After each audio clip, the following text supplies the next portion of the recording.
Bonjour,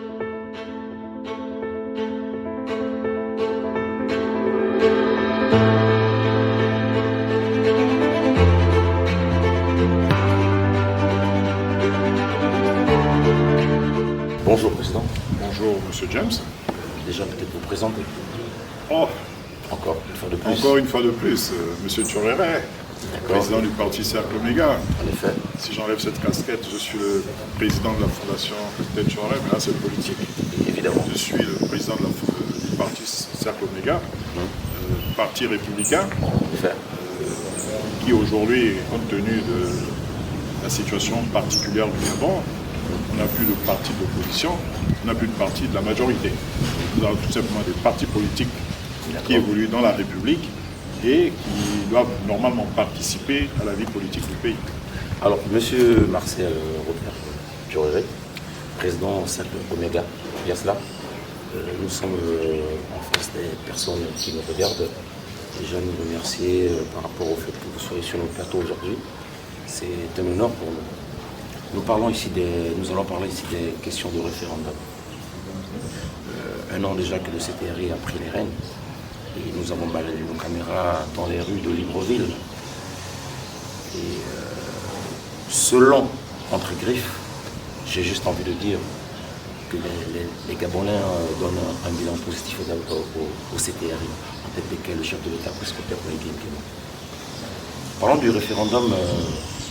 Qu'est-ce qui change pour les citoyens dans la Constitution, selon vous, monsieur le président? Mais avant de vous répondre par rapport à cette Constitution et au référendum, je voudrais quand même préciser que les citoyens gabonais qui supposent que le CTRI n'a pas apporté grand-chose, je voudrais leur dire, en toute honnêteté, en toute sincérité, il faut souvent avoir de la mémoire. Et si on fait le bilan de la mémoire, nous allons nous rendre compte que ce que le CTRI a fait est louable. Seuls ceux qui sont de mauvaise foi pourraient dire aujourd'hui que le CTRI n'a rien fait. Mais les actes parlent d'eux-mêmes. Et je voudrais m'arrêter par là. Maintenant, en ce qui concerne la Constitution, le projet de Constitution, en ce qui concerne le référendum, je préférerais commencer par le référendum. Le référendum est une forme d'expression au sein d'une république, au sein d'une commune, dans la société organisée des hommes, où on pose une question aux citoyens d'une zone donnée ou d'un pays donné, en leur disant ceci, en leur posant la question suivante. Êtes-vous pour ou contre, comme le cas du Gabon, êtes-vous pour ou contre, après avoir lu la nouvelle Constitution, après avoir eu connaissance et analysé les profondeurs de cette Constitution, êtes-vous pour ou contre que l'on puisse voter et donner son avis là-dessus? Et quand vous avez lu, vous avez analysé tous les articles, forcément vous avez une réponse. Et cette réponse, c'est le oui ou le non. Quand on vous dit êtes-vous pour ou contre, c'est oui ou non. Que tous les Gabonais comprennent, au fin fond du Gabon, sur l'ensemble du territoire, ceux qui sont à l'extérieur, que tous ceux qui viennent raconter des histoires, parce qu'on va voter oui, parce qu'on va voter non, ça va arrêter la transition, c'est parce que le président de la transition ne sera plus là. Je vous dis que le président de la transition sera là. C'est une transition de 2 ans, et 2 ans ils seront là. Le CTRI sera là. Voilà. Et le vote est lié à un document qui permet à notre République d'avoir une certaine identité. La Constitution renforce l'existence de la République. Maintenant, s'il faut parler du projet de Constitution, disons-nous les vérités. Nous sommes en Afrique et nous sommes particulièrement au Gabon. Combien de citoyens aiment lire? Combien de citoyens savent lire? Il y a certains qui lisent. Mais est-ce que dans un pays où nous constatons l'évolution dans le monde, on dirige un pays forcément par rapport à la Constitution?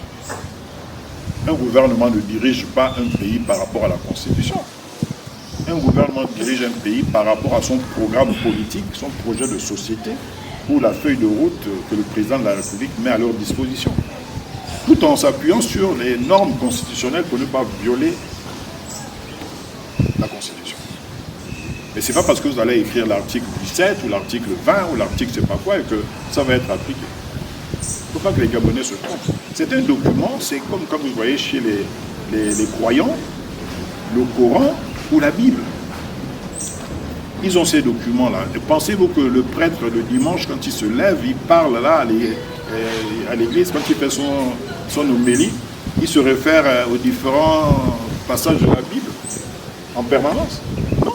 Il s'exprime, il ressent ce qu'il ressent. Il donne des orientations à ses fidèles. C'est comme la Constitution, le gouvernement va s'appuyer, certes sur la Constitution, parce qu'il y a des normes constitutionnelles à respecter, mais le gouvernement va diriger le pays autrement, avec un programme, un projet de société. Parce que moi, ça me choque de voir les Gabonais en train de faire tout un cinéma pour une affaire qui n'a pas lieu d'être. Une constitution. Les mêmes qui critiquent là aujourd'hui, ce sont les mêmes qui sont venus à l'Assemblée nationale pendant qu'ils étaient bien positionnés à diriger ce pays, j'espère qu'ils l'ont dirigé, à dire que la constitution c'est quoi? Et qu'on pouvait modifier la constitution avec un stylo. Ils n'ont pas de mémoire, mais moi j'ai de la mémoire. Il y a les archives dans les médias. Et alors, quand ils ont dit la Constitution, c'est quoi? C'était quoi pour eux la Constitution? C'était la situation où on nous a laissés pendant toutes ces années-là, perdus dans des conditions de vie difficiles, dans des situations sans projet, où les projets étaient et personne n'a réalisé les projets. C'est pas tout d'avoir une Constitution. Je vois des gens qui tiennent des réunions parce que la Constitution. Mais le peuple gabonais ne demande même pas, je ne chercherai même pas à savoir ce qu'il y a dans ces constitutions. Le peuple gabonais demande, nous voulons des dirigeants sérieux qui peuvent conduire les affaires de l'État et conduire cette République vers un bien-être pour les populations. Nous avons besoin de l'école, nous avons besoin de la santé, nous avons besoin de la route, nous avons besoin d'une économie qui soit orientée vers les intérêts nationaux. Nous avons besoin d'une société où chaque Gabonais se sent Gabonais parce que ce Gabonais reconnaît qu'on prend en compte ses problèmes. Et vous pensez que parce qu'on aura écrit une constitution, il y aura des gens qui sont au pouvoir forcément ou bien aux responsabilités qui vont penser à tout ça. Il ne faut pas qu'on en fasse comme ça. C'est pas un plat quotidien. Moi je pense que c'est la bonne gouvernance qui oriente toutes choses dans un pays. La constitution, le projet de constitution actuel ne pose aucun problème. S'il y a 2 articles, 3 articles, parce que la question de nationalité, ça a été réglé. Mais qu'est-ce que je vous ai dit? Vous avez dit que pour être président de la République, il faut être gabonais de père et de mère. Et que l'épouse soit aussi de père et de mère. Dans sa grande sagesse, le président de la République, après concertation avec son gouvernement, avec les sages, avec les membres du CTRI, avec les parlementaires, et même d'autres personnes de l'ombre, les doyens de la République, les sages de la République, a pensé qu'il y a des articles qu'il fallait modifier, et ça a été modifié. Et c'est déjà une bonne chose. Mais seulement, les gens se braquent sur l'article 53 et sur, je sais pas, l'article 42, mais il y a d'autres articles qui parlent de la vie des artistes, des droits d'auteur, qui parlent de tout ce qui peut organiser la société gabonaise. Pourquoi les gens n'en parlent pas? Parce qu'ils savent que ça a été bien fait. Mais la Constitution a été écrite par des hommes. Le Saint-Esprit n'est pas descendu sur terre pour nous remettre la Constitution. Même Dieu qui a créé le monde, quand les arbres poussent, les arbres ont une certaine forme. Tout est spirituel. Tout est spirituel. Donc on ne peut pas imposer comme ça, fatiguer le peuple gabonais pour des sujets qui n'ont pas lieu d'être. Moi je défie quiconque aujourd'hui au Gabon. Quand cette constitution va sortir, ceux qui seront dans les administrations gabonaises, jusqu'aux petits agents de l'État, si le matin il viendra à l'heure à 7h30, il va recevoir les autres compatriotes dans les normes. C'est ça aussi la réforme qu'il faut apporter. Toutes ces réformes. La restauration des institutions. La restauration des institutions commence par le citoyen lui-même. La manière à laquelle vous êtes reçu dans le ministère, quand vous écrivez à un ministre, quand il vous répond. Alors là, on a envie juste de dire que l'administration gabonaise, elle est très lente. Hein. Elle n'est pas lente, elle est malade. L'administration gabonaise est malade de ses fonctionnaires. Que faut-il faire là? Ben, il faut mettre en place des dispositions constitutionnelles qui existent déjà. Il faut la loi, le code pénal doit se mettre en action, l'enrichissement illicite doit se mettre en action et on sanctionne ces fonctionnaires. Quand ils seront sanctionnés, ils ont droit à la prison. Après la prison, ils sont radiés de la fonction publique. C'est ce que dit dans le statut des fonctionnaires. Mais Président, juste pour répondre à cela, encore désolé, parce que nous constatons tout de même, nous, en tant que citoyens gabonais, qui vivons sur le territoire gabonais, nous constatons que malheureusement, comme disent certains, tout part de là-haut et non du bas. Ben, l'exemple, vous voulez que là-haut vous donne des exemples? Bah, la corruption vient de là-haut. Non, là-haut c'est où? C'est qui là-haut? Après, il y a certaines grosses têtes. Il n'y a pas que les grosses têtes. Allez-y au ministère, allez-y au tribunal de Libreville, dans les autres provinces, allez-y dans les sociétés ici, allez-y dans l'administration, vous allez voir comment les gens sont corrompus. Vous voulez, s'il faut mettre... Mais il y a l'enrichissement illicite, la structure qui est chargée de l'enrichissement illicite. Vous avez vu un directeur général qu'on a nommé qui allait à l'enrichissement illicite faire l'inventaire de ses biens? Non. Alors, vous pouvez parler, les gens veulent parler de la Constitution, ils ne respectent pas déjà les petites lois. Alors, Président, pensez-vous que l'indépendance de la justice octroyée par le nouveau projet de Constitution ne pourra pas être influencée, j'ai envie de dire, par les politiques? Quelle politique? Les politiques sont les chefs de parti. Ce n'est pas parce que vous êtes ministre que vous êtes un politique. Non. D'accord. Un politique, un chef de parti. Il ne faut pas qu'on confonde les choses. Ce n'est pas parce que quelqu'un occupe un poste ministériel qu'il est un homme politique. Vous pouvez prendre un enseignant, il devient ministre. Quand il part du gouvernement, il retourne encore en tant qu'enseignant. Ce n'est pas un homme politique. En Afrique, on confond tout. Là. Vous voyez, dans les syndicats, tout le monde confond. Hein. Vous voyez, il y a le responsable des syndicats des fonctionnaires, M. Minsa. Oui. C'est un grand syndicaliste. Il y a des gens qui veulent mettre en doute son honnêteté pour tout ce qu'il a fait pour les fonctionnaires. Vous voyez, ça c'est normal? C'est pas normal. Il faut respecter les gens en fonction des actes qu'ils posent. Maintenant, il y a des leaders politiques, il y a des militants des partis politiques. En ce moment, voici les politiques. Ce n'est pas le citoyen, parce qu'il a été appelé au gouvernement qu'il est politique. Il occupe une fonction politique, certes. Le gouvernement, c'est une mission. On vous appelle pour une mission. Quand vous partez, vous prenez votre étiquette de citoyen. Mais au Gabon, parce que vous avez été nommé ministre, vous pensez que vous êtes maintenant un homme politique, vous êtes maintenant le chef de votre province. C'est-à-dire que ça, c'est la Gabonite. C'est pas ça. La Constitution, si on dit à l'indépendance de la justice, il y a indépendance de la justice. En ce moment, il faut avoir une certaine probité quand on est aussi membre maintenant de ce Conseil supérieur de la magistrature. Et ce Conseil supérieur de la magistrature sera géré par qui? Vous avez suivi le président de la transition parler lors de son une intervention là, pendant la tour de la question. Mais cette question reste d'actualité. Il faut qu'on trouve une solution à cette question. Parce que ce n'est pas tout de dire je suis magistrat, puis nous les magistrats, nous voulons être indépendants. Oui, il faut l'indépendance à la justice. Mais je serais plus pour une séparation des pouvoirs.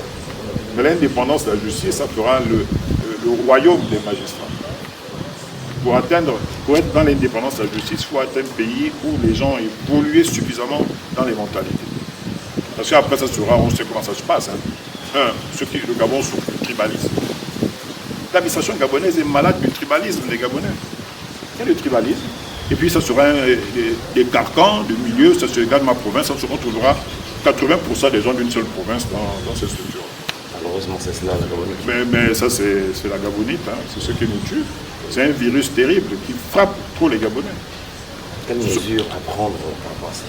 Ils auraient pu mettre dans la Constitution une disposition qui lutte contre le tribalisme. Dès que vous avez des comportements tribalistes, vous faites la prison, et quand vous faites la prison, on vous inculque dans votre tête les valeurs de la République. C'est pas assez dur comme ça? C'est pas dur, c'est la vérité. Vous pensez que l'Europe, pour devenir une puissance, ils ont été gentils. Charlemagne, pour faire passer le français, vous savez ce que Charlemagne a fait en France? Staline, pour faire que l'Union soviétique soit une puissance. Vous savez ce que Staline a fait? Je ne vais pas donner les chiffres ici. On n'a jamais, au grand jamais, créé une république puissante avec des à peu près. Ça n'existe pas. Si les Africains veulent des à peu près, on sera toujours dominé par l'Occident, on sera toujours les derniers, parce que nous n'avons pas le courage de prendre les décisions qui s'imposent pour avoir des États bien structurés, des citoyens disciplinés et faire un travail correct. Parce que les gens critiquent en ce moment le CTRI. Mais comme les gens critiquent le CTRI, qu'ils trouvent que le CTRI n'a pas trop respecté les normes militaires, on dira au CTRI d'appliquer les normes militaires et puis tout le monde sera au pas au Gabon. Et on va imposer ça peut-être encore 2 ans, 3 ans de plus et puis on va voir. Ceux qui n'auront pas de souffle vont peut-être fuir le territoire. Parce que ce n'est pas tout de demander quelque chose. Vous avez vu le président Oligui et le CTRI, ils ont fait beaucoup de choses depuis qu'ils sont arrivés en 1 an. Et puis vous trouvez quelqu'un qui dit « Ah mais non, mais pourquoi à Kaye on a fait comme ça? Mais pourquoi ils ont fait la route ici comme ça? Et pourquoi on met le béton ici? Mais qu'est-ce qu'ils voulaient qu'on mette quoi? Du chocolat sur les rues? » Excusez-moi d'être aussi dur. Mais ils savent ce travail, ces Gabonais qui travaillent nuit et jour pour faire ce travail. Donc on ne respecte pas le travail de ces Gabonais qui sont sur le terrain sous la pluie, qui laissent leur famille, qui travaillent pour la République, pour le bien du peuple. C'est comme ceux qui ont écrit la Constitution. Ils mettent en doute la probité de ceux qui ont écrit la Constitution. Ils ont creusé. Ils pensent que ces Gabonais et ces hauts responsables qui se sont mis ensemble pour travailler, pour sortir ce projet constitutionnel, sont allés juste s'amuser, sans respecter ces gens-là. Les gens vont faire des critiques, des remarques, et ceux qui font les remarques, la majorité de ceux qui font des remarques, ce sont ceux qui ont mal géré le Gabon. Si ça ne dépendait que de moi, ces gens ne seraient pas en liberté. Ça, je vous le dis. Ils ne seraient pas en liberté. Parce que d'autres disent qu'on prouve que j'ai volé. C'est de la défiance républicaine, ça. Dans d'autres pays, moi je suis militaire de formation. Dans d'autres pays, le pays où j'ai été, ces gens seraient déjà arrêtés. Il faut leur faire la démonstration que la République a plus de force que. Il faut que ça commence par là. La Constitution, c'est une chose, mais il faut une discipline. Si on a une Constitution et les gens se mettent toujours à voler dans les caisses de l'État, on va où? On sera toujours les derniers. Le pays est excessivement riche. Que font les Gabonais de ce? Chacun prend sa part. Vous voulez que je vous cite les sociétés où les gens sont des voyous? Regardons aujourd'hui le domaine pétrolier. Vous trouvez que c'est normal ce qui se passe là, dans le domaine pétrolier? Ce qui se passe à Sogara? Vous trouvez que c'est normal ce qui se passe à la SEG? Vous trouvez que c'est normal ce qui se passe dans nos administrations? Vous voyez un fonctionnaire véreux qui est là, il considère qu'il ne faut pas payer les pensions des fonctionnaires, il ne faut pas payer les rappels. Dieu merci qu'on a le CTRI et le président Oligui. Il s'impose pour qu'on paye à ces gens quelque chose. On soit sérieux. Mais pendant ce temps, on ne paye pas aux fonctionnaires, mais les mêmes fonctionnaires qui vous disent il n'y a pas d'argent pour faire c'est pas quoi, achètent des appartements en France, construisent des châteaux à Libreville. Dans d'autres pays, la sécurité intérieure devait prendre en charge ces gens-là pour leur poser la question en demandant où avez-vous eu l'argent pour construire et investir ainsi. Ça c'est clair. Donc moi je vous le dis parce que dans les règles, là les normes de sécurité d'un pays, ça rentre en compte. Comme les Gabonais veulent la rigueur, on va leur servir la rigueur. Seront-ils capables? Mais ils vont supporter, les autres peuples vont supporter, et puis ils seront au pas. Parce que c'est ceux qui acceptent. C'est-à-dire que les débats de bistrot. Quand on est leader politique, on n'a pas de débat de bistrot. On vient, on parle des sujets qui ont une valeur et il y a une plus-value, ça apporte quelque chose à la République. On ne peut pas être... Je veux dire, c'est que dire, les partis de l'opposition, il y a quelle opposition? Il y a eu quelle élection pour avoir l'opposition? On est allé aux législatives, tout a été arrêté par le coup de libération. Donc il n'y a pas un parti d'opposition ou un parti de la majorité au Gabon. Le PDG s'est levé là, on les voit partout, là, dans toutes les institutions. Ils viennent dire nous sommes là, ils sont là où? Dans la République, pour nous servir le même plat, refroidi, le même système. Là aussi les Gabonais vont dire non. Parce que nul n'est propriétaire du Gabon. Si les gens pensent qu'ils ont créé leur royaume, c'est le Gabon, mais ils se trompent. Ils recevront un jour la gifle du peuple.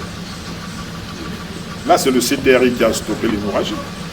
Ils auraient pu imaginer ce qui aurait pu arriver après le 30. Quel est le Gabonais qui allait accepter le jeu que eux là ils ont eux-mêmes organisé en pensant qu'ils nous ont écrasés, ils ont écrasé le peuple, ils devaient être dans la royauté. Il faut qu'on arrête ça. Le Gabon a assez souffert des mauvais comportements de certains citoyens. Et que ces citoyens qui sont mal comportés se mettent un peu à l'écart et la ferment. Moi je leur dis qu'ils la ferment. C'est insupportable de vivre ça. Nous avons des enfants qui vont aller en exil. Ce sont les étrangers qui viennent faire la loi ici. Parce que tous ces gens-là sont associés avec des étrangers pour nous mettre à genoux. Ce ne sont pas eux qui ont fait venir des Béninois et tout le reste ici, qui ont pris des milliards, qui sont partis. Non, vous savez, je parle très calmement là. Il faut que les gens mesurent leurs propos. Cette république a été quand même mise en place par nos pères. Et certains ont versé de leur sang pour que nous soyons libres. Supposé. Si dès 1960, 1950, 1949, les gens avaient pris leurs responsabilités, on ne serait pas aujourd'hui écrasés comme nous sommes écrasés par les Occidentaux. Mais ceux qui ont voulu parler un peu plus fort ont été exécutés. Et je sais de quoi je parle. Donc quand ceux-là qui débarquent, je ne sais pas de quelle planète, venir penser que le Gabon a commencé avec eux, le Gabon n'a pas commencé avec eux. Le peuple gabonais souffre, regardez la jeunesse gabonaise. Voici la rentrée des classes. Il y a des parents jusqu'à présent ne même pas payer les inscriptions pour que les enfants aillent à l'école. C'est grave. C'est la Constitution qui va changer tout ça. Ou bien c'est une politique sérieuse où des gens sérieux font leur travail. Je prends le cas de l'éducation nationale aujourd'hui. Voici un ministre qui fait son travail, et puis il y a des gens qui veulent critiquer.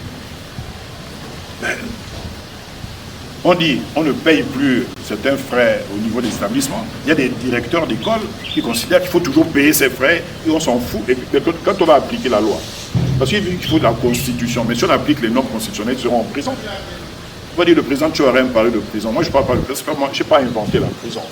Moi, je suis un panafricaniste. Dans la société africaine, il n'y a jamais eu de prison. Dans la société africaine, ça a fonctionné de deux manières. Soit vous êtes banni, on vous chasse du village, soit vous êtes exécuté par rapport à vos enfants. C'est ça, l'Afrique. Si les Africains n'ont pas leur histoire, dans aucune société africaine, il y a eu des prisons. Vous avez bien vu dans un village une prison. Vos grands-parents avaient des prisonniers. Non, du tout. Et voilà, on vous chassait du village, on vous liquidait. Le conseil des sages se retrouvait, on dit 5 h du matin, on exécute tel enfant et puis on vous tue. Les décisions prises. Et les gens étaient disciplinés. La seule chose qui fait peur à un être humain, c'est la mort. Le Gabonais, vous l'amenez en prison, il rigole. Il y a des Gabonais qui ont volé des milliards ici, ils se baladent dans Libreville. D'ailleurs, ils vivent très bien. Et oui, donc, ils volent peut-être, excusez-moi, 500 milliards. Et puis il paye une caution de 100 millions, et puis il sort, il est en liberté, il a ses châteaux, il a sa grosse voiture, il nargue les Gabonais, et puis il se permet de créer un parti, et puis il vient de dire comme ça, c'est mal géré le Gabon. Le Gabon, c'est leur serpillière en fait. C'est triste. Mais c'est bien triste, mais l'état de droit va s'appliquer, comme ils veulent la Constitution, non? L'état de droit va s'appliquer. Maintenant, s'il faut qu'on traite certaines personnes de dictateurs, ben on dit salut, nous sommes prêts à être des dictateurs. Alors, Président, ne pensez-vous pas que le renforcement des prérogatives présidentielles pourrait nuire à la séparation? Non, non, pas du tout. Parce que nous sommes en Afrique. Nous sommes des Bantous. Le président de la République, certains disent on donne trop de pouvoir au président de la République. Même là, à l'heure actuelle, même avant, même il y a 20 ans, le président de la République avait toujours tous les pouvoirs. Vous avez vu un pays africain où on décide sans l'accord du président de la République? On dit tout. Alors pourquoi tourner autour du pot? Donc les gens, certains, ceux qui ont réfléchi sur cette proposition ont pensé qu'il était bien de confier cette responsabilité, que le président de la République réponde devant le peuple. C'est lui qui gère, c'est lui qui décide de toutes les orientations. Même aux États-Unis, le président décide. Les États-Unis, vous pensez que les États-Unis, ils ont pris la décision d'attaquer tel endroit, ils ont besoin de s'appuyer sur la Constitution. Là, la Constitution américaine ne dit pas ça. Le président décide, et ici je ne vois pas que ça va poser un problème à la séparation des pouvoirs. S'il y a l'Assemblée, le Parlement qui doit travailler, que les parlementaires fassent leur travail. Si vous convoquez le gouvernement, il y a le vice-président du gouvernement qui sera là, il ira s'expliquer. Quel problème? Si les magistrats font correctement leur travail, pourquoi le président va se mêler des affaires des magistrats? Il y a toujours une séparation de pouvoir. Mais l'autorité est donnée au chef d'État d'agir et orienter les choses plus rapidement et correctement avec les influences nécessaires. Nous sommes des bantous. Hein. Un chef, c'est le chef, c'est le chef. Mais le chef doit être exemplaire, le chef doit être visionnaire, le chef doit être juste envers tous. C'est tout. On dit un chef, c'est un chef. Un chef, c'est un chef. On est dans la modernité, les Occidentaux disent c'est le président, mais c'est le chef. Nous, Bantous, on se dit c'est le chef. Il y a un seul chef dans un pays, c'est pas chacun veut mettre sa bouche là pour dire on fait comme ça et puis on ne fait pas. Il y a eu des chefs avant, hein, le président Olivier. Quand ces chefs-là disaient faites telle chose, ça a été fait pendant 14 ans. Ce sont les mêmes là qui critiquent la Constitution, qui n'ont pas appliqué les dispositions constitutionnelles. Et ils ont reçu des instructions de l'ancien président. Ils l'ont fait. Ils mettent les dossiers dans les tiroirs. Allez dans les ministères, envoyez une lettre demain dans un ministère au Gabon si vous aurez un accusé de réception. En disant, messieurs, nous avons bien reçu votre correspondance. C'est le quotidien.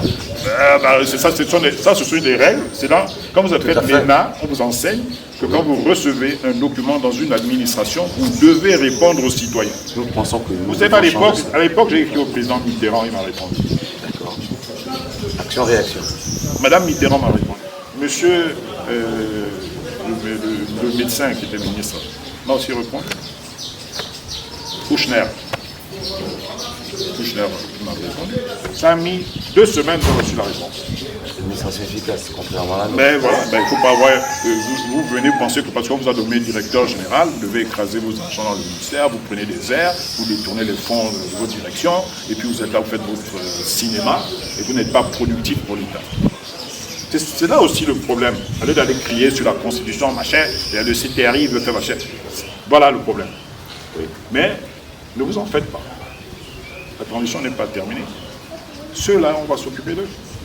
C'est 2 ans de transition. Oui, mais c'est 2 ans de transition. Les gens pensent qu'après le référendum, il n'y a plus la transition, mais les gens se trompent. C'est encore la transition jusqu'en août 2025. Ça pour les rues, hein. Qu'après le référendum. Mais parce qu'il y a des gens qui vont dans les quartiers et racontent n'importe quoi aux gens. C'est jusqu'en août 2025. D'accord. Ça sera au CTRI de penser s'il faut arrêter cette constitution ou pas. Si on sent que les situations ne sont pas correctes, et pourquoi pas dire qu'il faut peut-être proroger. Ça peut être prorogé. Tout dépendra en réalité du CTRI. Bien sûr, vous savez. Nous sommes dans un régime d'exception. Et ça aussi, les Gabonais n'ont pas pensé que nous sommes dans un régime d'exception. Nous sommes dans un régime d'exception jusqu'à nouvel ordre. Et c'est la charte qui régit tout ce que nous devons faire. Est-ce que les gens pensent à ça? Parce que quand je suis à la télévision, certains leaders politiques, ils sont en train de parler avec leurs grandes théories. Ils me font de la peine parce qu'ils racontent que des histoires. Ils ne sont pas dans la réalité, ils sont hors sujet. Ils pensent qu'en racontant n'importe quoi aux Gabonais, ils seront élus. Je leur dis, bon rendez-vous. On verra bien s'ils seront présidents dans ce pays. Le peuple gabonais aussi a de la mémoire. On n'a pas oublié les actes posés. Vous voulez être président et puis vous pensez qu'on a oublié, tout comme certains avaient fait à ONG en 2009. Ils viennent se mettre à genoux, excusez-nous, peuple gabonais. Et nous sommes là aujourd'hui. Pourquoi l'homme politique ne pense sur place. Effectivement. Ne pense qu'à quoi? Je pense qu'au peuple, lorsque il s'agit de... Mais non, si l'homme politique pensait au peuple, le peuple gabonais aurait déjà des solutions pour l'inscription de ses enfants, ce qu'il mange avec sa famille, comment il gère sa retraite, comment il s'occupe de ses loisirs et tout. Je ne suis pas convaincu que pour le moment, ils pensent au peuple, ils pensent à eux et leur stratégie pour bien s'asseoir, signer des contrats avec qui ils veulent et puis commencer à continuer le désordre et la gabégie que nous vivons jusqu'à aujourd'hui. Je suis désolé de le dire parce que ça fait aujourd'hui 64 ans que nous tournons en rond. Les Asiatiques, regardez la Corée, les pays, la Thaïlande et tous, en 64 ans, ils sont devenus des grands. La Corée du Sud envoie même des fusées, comme la Corée du Nord. Et ils ne sont pas plus intelligents que nous. Et voilà. Les Africains arrêtent d'être des pleurnichards. Là, ils sont là, ils pleurnichent par rapport à eux. Qu'on évolue, qu'on s'affirme. On ne s'affirme pas que dans la politique politicienne. On parle, on rassemble des groupements politiques pour faire c'est pas quoi. Résultat, sur place. À la différence, le CTR est arrivé, 1 an, paf, voici les résultats. Celui qui pense que ce n'est pas vrai vient voir M. Tchorrer. M. Tchorrer, ce que vous dites, ce n'est pas vrai. Et on va débattre. Il faut que nous disons-nous les vérités. Qu'ils aillent dans les archives de la guerre, ils vont savoir ce qui s'est passé. 2000 Gabonais sont allés au front. Il n'y a que 200 qui sont revenus vivants.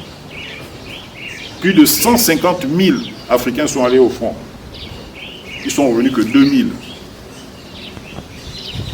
Ils ont été payés en monnaie de singe. Les soldats de mon oncle ont été fusillés à Tcharoy parce qu'ils ont demandé leur per diem après la guerre. Vous voyez que l'Afrique francophone et les autres pays africains n'ont pas fait des sacrifices énormes pour que les gens se lèvent comme ça, gérer nos États comme si c'était des épiceries. Les autres évoluent, nous sommes tous les derniers. On va à la Méditerranée, on meurt parce qu'on va chercher le bonheur en Europe. Nous sommes les plus riches du monde, avec toutes les richesses qu'on a en Afrique. On doit toujours continuer dans cette politique politicienne de non-sens. Le référendum arrive, moi je dis, moi, président du Parti Saint-Péga, conscient de la situation de notre pays, je dis aux Gabonais, votez oui. Et les Gabonais votent oui.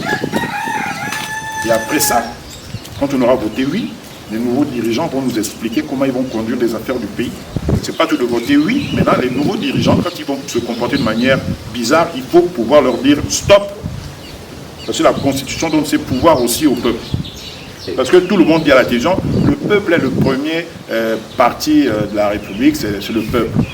Le peuple n'avait qu'à agir aussi, le peuple silencieux. Vous savez, si vous ne cherchez pas votre liberté, hein, les militaires nous ont donné la liberté. Que le peuple recherche sa libération. Par des actes, par son comportement, par son travail, que les dirigeants fassent la démonstration de leur sérieux, de leur probité vis-à-vis du peuple. C'est tout, on ne demande pas autre chose. Concernant les restrictions sur les révisions constitutionnelles, Président, ne pensez-vous pas que les limitations strictes sur les révisions constitutionnelles peuvent bloquer des réformes nécessaires et empêcher une adaptation aux évolutions, j'ai envie de dire juste socio-politiques? Non, ceux qui vont vous dire... Pensez-vous cela? Non, je ne pense pas. Ceux qui vont sortir cette théorie ne sont pas honnêtes. Qu'est-ce que vous voulez modifier dans tout ce qui est déjà écrit dans la Constitution? La Constitution n'est pas là pour gérer la République. La Constitution vous donne des orientations, de mode de fonctionnement de la République. Maintenant, vous aurez un président qui va être élu. Ensuite, il va nommer un gouvernement qui aura une feuille de route en fonction du projet de société de ce président. Et c'est dans le projet de société qu'on organise et on réalise et on développe un pays. On ne développe pas un pays avec une constitution. Donc, qu'est-ce qu'il y a à modifier la constitution comme l'ancien régime a modifié la constitution peut-être 60 fois en moins de 14 ans? Parce qu'il y a un petit bobo ici, allez, ici on modifie parce que le président n'est pas en forme, et ici on peut modifier. Et que pensez-vous de cela? Mais je pense que ce n'est pas sérieux de faire ça. On n'a pas à changer la constitution. Un grand pays comme les États-Unis, il n'y a eu que 5 fois on a touché un peu quelques articles en combien d'années d'indépendance? 5 fois. Les Américains ne vont pas vous autoriser de modifier la constitution parce que c'est votre parti qui est au pouvoir et puis vous faites ça à votre taille. Comme certains veulent raconter que la nouvelle constitution, le projet de constitution, c'est fait à la taille du président Oligui. Archi faux. Ils ont pris des mesures pour vérifier si c'est la taille de quelqu'un. C'est la taille de personne. Aujourd'hui, supposons que le président Oligui n'est pas candidat ou bien n'est même pas intéressé par tout ça. C'est la même constitution qui mettra un autre président à la place. Quel problème ils ont? Ça, c'est de la démagogie. Est-ce que les anciennes constitutions peut-être ne sied pas à l'actuelle constitution? Moi, je suis fait de la politique depuis plus de 47 ans. Il ne faut pas que les politiques de notre pays nous fatiguent avec cette affaire de constitution en pensant que c'est la constitution qui règle la vie au quotidien d'un pays. Ce qui règle la vie au quotidien d'un pays, c'est l'action du gouvernement. Si vous n'avez pas des gouvernants, donc des membres du gouvernement, et un gouvernement qui arrive à suivre les orientations du président de la République, que les gens manquent de probité dans la haute administration, que l'administration territoriale n'est pas organisée, diplomatique n'est pas organisée, l'administration centrale n'est pas organisée, ne rêvons pas, il n'y aura pas de résultat. Il faut mettre des fonctionnaires qui ont une certaine probité. À l'époque du président Léon Bach, quand vous n'étiez pas correct, on vous foutait à la porte. Vous volez, on vous met en prison. Quand vous sortez de prison, vous n'avez plus le droit de travailler dans l'administration publique. C'est de rigueur. C'est tout, vous êtes radié de la fonction publique. Plus jamais jusqu'à la fin de votre vie, vous ne travaillerez plus dans la fonction publique. Pourquoi tout cela a changé? Parce que ici, c'est le tribalisme, c'est le régionalisme, les relations familiales, c'est mon neveu, et ainsi de suite. Quelqu'un vole, toute la famille va voir dans le ministre. Monsieur le ministre, il a les enfants, il a des machins, il a des... Moi, je suis ministre, vous volez dans le ministère que je gère. S'il faut que je passe 48 heures dans ce ministère, je passerai 48 heures, mais dans ces 48 heures, personne ne va faire ce genre de désordre. Parce que je suis républicain et je connais la valeur de la République. S'il doit aller en prison, il va aller en prison. Maintenant, si le procureur ne veut pas l'arrêter, il ne travaillera pas dans mon ministère. Je vais lui dire, bon, monsieur, je prends une note, je ne veux plus vous voir dans ce ministère. N'en déplaise. Maintenant, si vous avez un parent qui est président, qui ne sait pas quoi, qui veut influencer, je vais faire la démonstration que je préfère aller m'asseoir chez moi, mais on ne va pas m'influencer parce qu'il y a un voyou qui veut être là. Parce que la question, la réponse et le non, ce sont des voyous. La voyocratie. Vous prenez l'argent, vous êtes responsable d'un ministère, vous prenez toutes les voitures du ministère, vous garez les véhicules chez vous. Vos directeurs sont à pied, les chefs de service sont à pied, et vous n'êtes même pas gêné quand vous venez chez vous, vous voyez 10 véhicules de même marque garés chez vous. Mais attendez, que le peuple gabonais qui me suit, que le peuple gabonais disent que M. Tchoréré, ce que vous dites, c'est pas correct. C'est l'argent du peuple, mais c'est son argent, mon Dieu. Ils ne disent rien, ils savent seulement danser parce qu'il y a des manifestants. Ils veulent le t-shirt, je veux 5000. Il y a quel problème là? Quelle est la dignité de ce peuple? En tant que président du parti Cercle Communautaire, nous sommes en quelques jours de référendum. Accompagnerez-vous vos militants lors du référendum? Moi, je donne des consignes tous les jours à mes militants, je donne des consignes aux citoyens gabonais qui m'approchent et je m'exprime devant vos médias. Je demande aux Gabonais d'aller voter oui. Que les Gabonais votent oui. Accompagné d'un conseil, bien entendu. Parce que beaucoup de Gabonais également ne comprennent pas, ils ne savent pas. Nous entendons des débats ici et là dans les quartiers. Non, que les Gabonais n'écoutent pas, c'est un vendeur d'illusions. Que les Gabonais, je suis sincère dans mes propos. Donner à notre pays sa constitution. Votez pour cette constitution. Au-delà de 3 ou 4 articles qui ont perturbé les uns et les autres, ce ne sont pas ces 4 articles qui font en sorte que le reste du travail qui a été fait par des gens sérieux, très responsables, qui feront en sorte que cette constitution ne puisse pas permettre à notre pays d'avancer. Votez oui. Accompagner les nouvelles autorités de notre pays. Et puis bon, les choses iront mieux. Un dernier mot de fin à toutes les personnes qui vous regardent par rapport à la situation. Non, je parlerai d'abord par rapport à la situation du pays. Je demanderai au peuple gabonais d'être serein. Les autorités militaires à l'heure actuelle comprennent combien de fois il est difficile de conduire une action politique. Et ces autorités militaires au sein du CTRI savent que notre pays sortira de ces difficultés. Notre essor vers la félicité s'affirmera. Il y avait un film qui disait ici « Demain, un jour nouveau ». L'action menée par le CTRI, l'action des autres Gabonais qui accompagnent le CTRI, cette action paiera parce que enfin sera notre essor vers la félicité. Votez le 16 pour le oui, donnez au peuple gabonais son essor vers la félicité, que la République soit toujours celle que nous avons espérée, des pères fondateurs, du président Léomba, les Ngunju, les Amogo, les Souzat et de tout le reste qui ont servi ce Gabon avec force et abnégation et honnêteté. C'est tout ce que je peux vous demander à vous, peuple gabonais, à moi aussi. Accompagnons ceux qui ont fait la démonstration de leur attachement à la nation, à l'attachement aux valeurs républicaines. Que vive le Gabon et vive les autorités qui ont pris conscience que ce pays, nous n'avons pas un autre pays de rechange. Le Gabon éternel sera toujours là pour chacun de nous.